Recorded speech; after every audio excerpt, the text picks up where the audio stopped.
We'll begin our fourth question with Mandy DaCosta, followed by Bill and Dan Alves.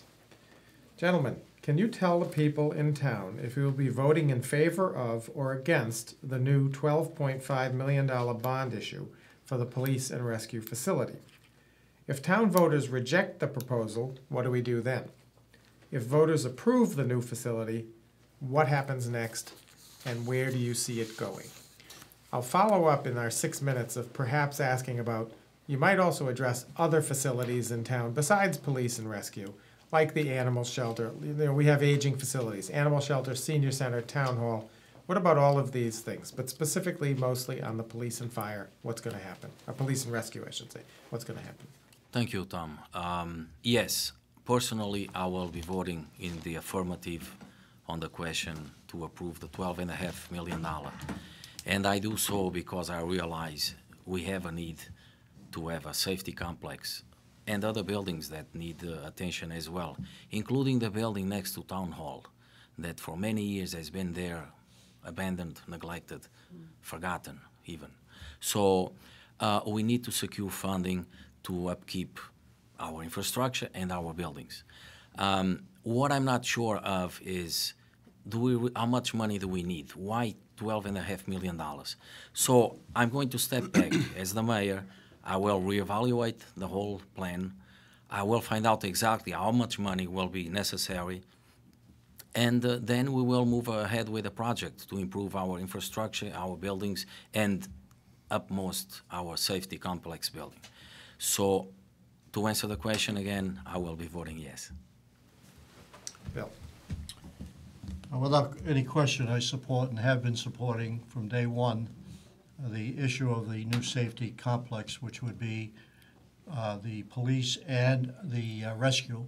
I think you have to take both of them in. Both buildings are atrocious, and I tell anybody that wants to go and inspect these buildings, and you'll see it. So I will definitely put a big effort into getting that done.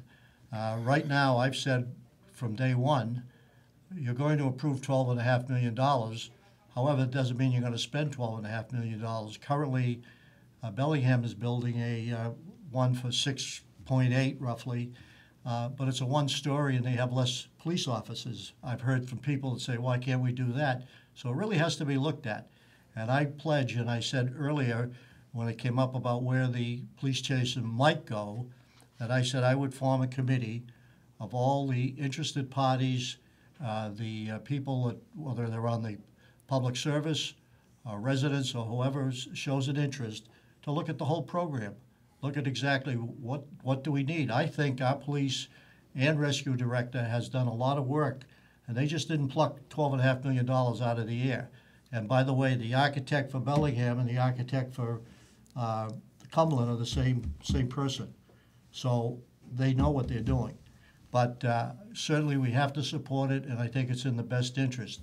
If we don't have it, and it does get defeated, which I feel very strong it won't get defeated, then I think you have to regroup, because we have to address because of all the violations in both buildings.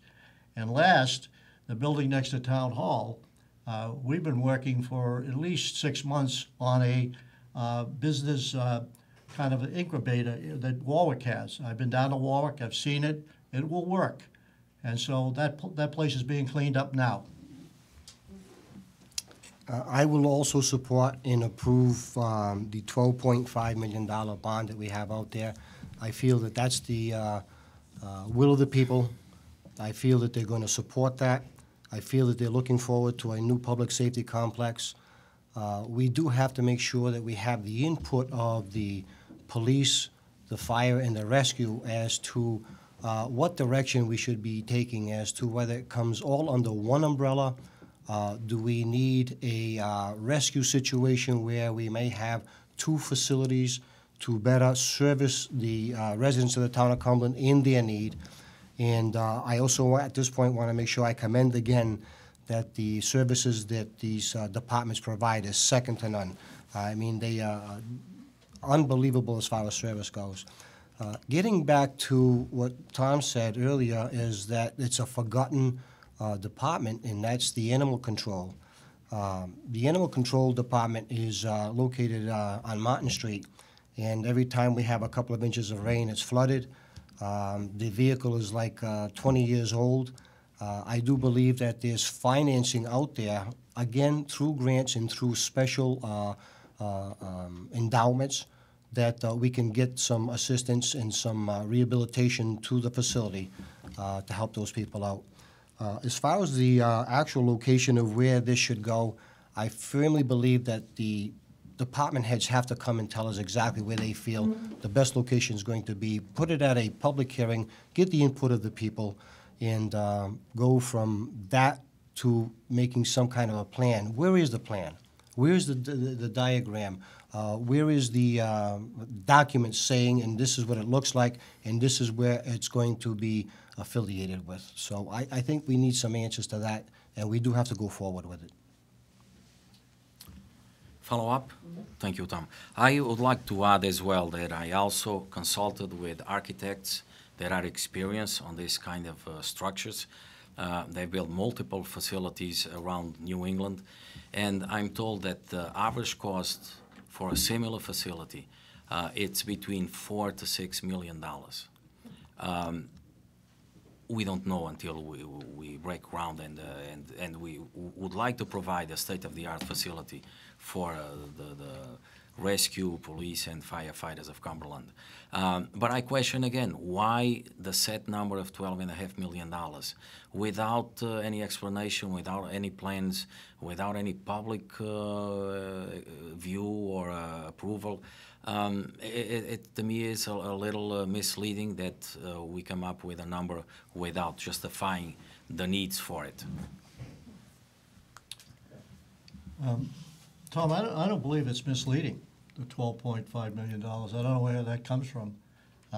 There's been a lot of work on this by the experts, not anybody that hasn't been involved. Part of that public safety thing is to have a community room. Again, as I stated, here is Bellingham going to put in $6.8 million on a one-story structure with less police officers. So I think Bellingham's just a police station? 'Cause that's we're just a talking police station, rescue. from what I understand. That's the key too. This is police and rescue. So I don't think it's above and beyond anybody from looking at it, but I think they have done their work. There are plans, if anybody wants to look at them, down at Town Hall. And I'm not sure how many people really, but with my marketing background, I can assure you, as the mayor-elect, that I am going to put a heavy marketing program on in the town of Cumberland to get this thing done at the best price that is available to the taxpayers. Let me just touch on the animal shelter. I've been down there. I was just down there last week. It doesn't flood in every rain. Only in major rains do they have flooding. But it is something we have to address. And I've already talked to some people about regionalization, which has not come up. And it's something we should look at. The current dog officer or animal control officer is a very dedicated man that educates the students. I went through there to see what he does for the students. We wouldn't want to lose that, but we have to see where the best bang for the buck is. I would like to reiterate the fact that I will support the $12.5 million bond. I will not support one penny more.